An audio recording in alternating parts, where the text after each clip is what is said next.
بغیر درود کے پڑھو واللہ غالب علی امرہ ولکن اکثر الناس لا یعلمون، واللہ غالب علی امرہ ولکن اکثر الناس، واللہ غالب علی امرہ، سورہ یوسف میں 12واں پارہ ہے، اس کے اندر یہ آیت ہے۔ تو علی امرہ پر جب پہنچو تو یہاں تصور کرو اے اللہ بیوی کے جوتے پڑ رہے ہیں مجھے، اے اللہ تو مجھ پر رحم فرما دے۔ میں نے کہا اپنی بے کسی کا تو یہاں تصور کرے گا، اس کو ایک پاؤں پر کھڑے ہو کر کے 1000 مرتبہ پڑھنا ہے۔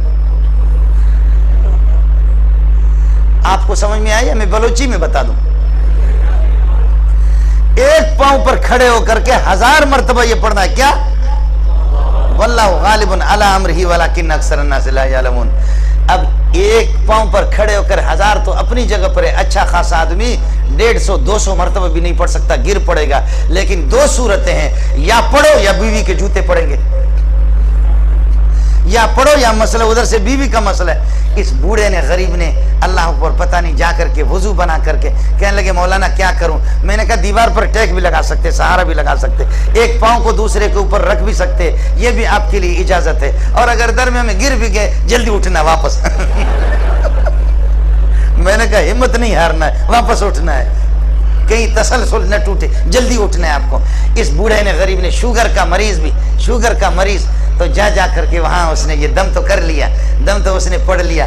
اللہ کی شان ہے، اس کے بعد اس نے 2-3 دن کے بعد فون کر دیا تو بیوی کا موڈ بھی، اللہ ہماری اس بہن کو جزائے خیر دے، اس کا موڈ بھی صحیح بن گیا۔ امریکہ سے اس نے فون اٹھایا اور بہت پیار سے اس کی بات کی۔ اب آیا اس نے 2-3 ڈبے بھائی نصرت کے ساتھ آگے 2-3 ڈبے مٹھائی کے لے کر، کہتے مولانا لفافہ بھی مجھے پکڑا دی، پیسے بھی پکڑا دیے اور ڈبے بھی مٹھائی کے۔ کہنے لگے مولانا اللہ آپ کو جزائے خیر دے، لوگوں نے بہت لوٹا لیکن کسی کا دم تعویذ کبھی بھی اثر انداز نہیں ہوا۔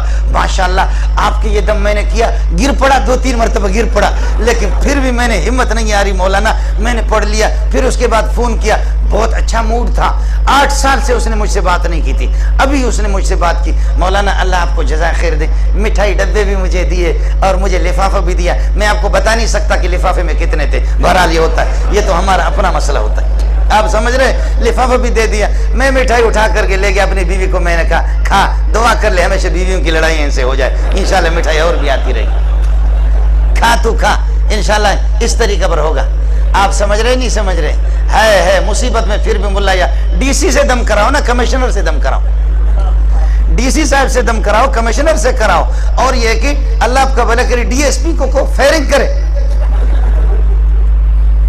آپ سمجھ، جب مصیبت میں یہ ملا آپ کو یاد آتا ہے، پریشانی میں یہ ملا یاد آ جاتا ہے، کینسر میں جب ڈاکٹر جواب دیتے یاد آ جاتا ہے، شوگر میں ملا یاد آ جاتا ہے، تمام حوادثات میں ملا یاد آتا ہے، تو خوشیوں میں بھی اس ملا کو یاد رکھو، خوشیوں میں بھی اس ملا کو یاد رکھو۔ میں نے عرض کیا کہ اللہ کے فضل و کرم سے کیا کر رہے ہیں یہ غریب، کیا کر رہے ہیں، آپ باور کریں یا نہ کریں، باور کریں یا نہ کریں، میں آپ کو بتا رہا ہوں، میں بلوچستان میں رہ چکا ہوں، ہم لوگ جھولی اس طرح، جھولی مفتی مجیب صاحب ایسے جھولی ہم لوگ بناتے ہیں، یہ جھولی ہے ہماری، دروازے پر جا کر ٹک ٹک ٹک ٹک ٹک، میری ماں یا ہماری بہن نکل گئی، ہاں کون ہو، ہم کہتے خطابی، طالب علم کو کہتے خطابی آ گیا روٹی لینے کے لیے، ایک روٹی ہمیں صبح کی دے دی، شام کو دے دی صبح والی روٹی، ہم نے اس کو جھولی میں ڈال دیا، کٹورا اتنا سا بڑا سا آگے کیا، اس میں انہوں نے ڈال دی، سالن ڈال دی، دال، اگلے والے گھر پہ گئے، انہوں نے چاول کی روٹی دے دی، کٹورے کے اندر انہوں نے یہ کہ ساگ، پالک کی ساگ انہوں نے ڈال دی، اگلے والے گھر پہ گئے، انہوں نے پرسوں کی روٹی دے دی، وہ بھی ہم نے جھولی میں ڈال دی۔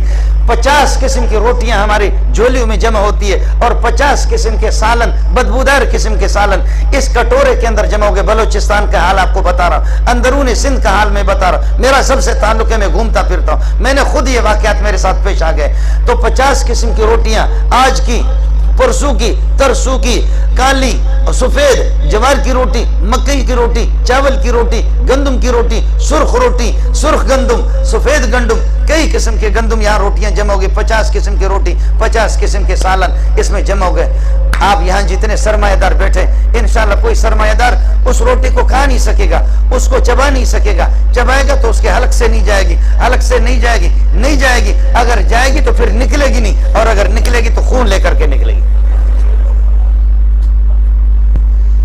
آپ سمجھ رہے نہیں سمجھ رہے؟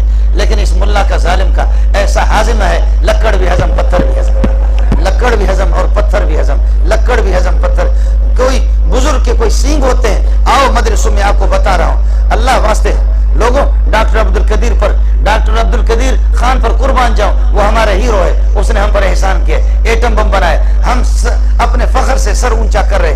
ہمارے ملک میں اس قسم کے ہیرو ہے, میں اس کا انکار نہیں کرتا, لیکن قسم کھا کے کہتا ہوں حضرت اسرائیل علیہ السلام, اسرافیل علیہ السلام ڈاکٹر عبد القدیر سے نہیں ڈرتے, وہ ملا سے ڈرتے.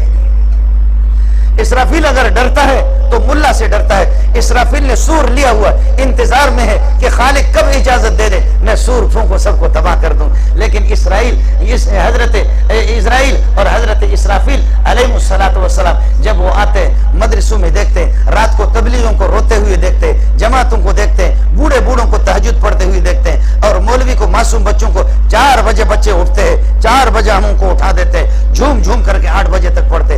8 بجے کے بعد سلیمانی چائے ان کو ملتی ہے, اور رات کی بچی ہوئی روٹی کے ٹکڑے وہ کھاتے, جھوم جھوم کر کے اللہ کا بھلا کرے. پھر 12 بجے تک پڑھتے. 12 بجے کے بعد ایک ایسی دال ان کو ملتی ہے کہ سبحان اللہ اپنی شکل اس میں نظر آتی ہے, نہ اس میں گھی ہے نہ اس میں مسالہ ہے, کچھ بھی اس میں نہیں ہے. ایک طالب علم کھا کر کے دال کہتے ہیں الحمدللہ الذی اطعمنا وسقانا وجعلنا من المسلمین, خدایا تیری مہربانی, تو نے کھلایا پلایا اور ہمیں مسلمان بنا دیا. دوسرے طلبہ نے, طالب علم نے اس کو تھپڑ مارا, کہا الو کا پٹا, یہ دعا گوشت پر پڑھنے کی ہو, گوشت پر کے تو اس کو دال پر پڑھتا. اس طرح تم لوگوں نے دال پر پڑھ پڑھ کر کے بس خدا بھی یہی سمجھتا ہے کہ یہ لوگ اسی پر راضی ہے, ہمیں اسی طرح ڈال ہمیشہ کھلاتا ہے. تم لوگوں نے سارا کا سارا مسئلہ خراب کیا. احتجاج کرو, دال پر نہیں پڑھنا ہے تاکہ خدا کو ترس آ جائے.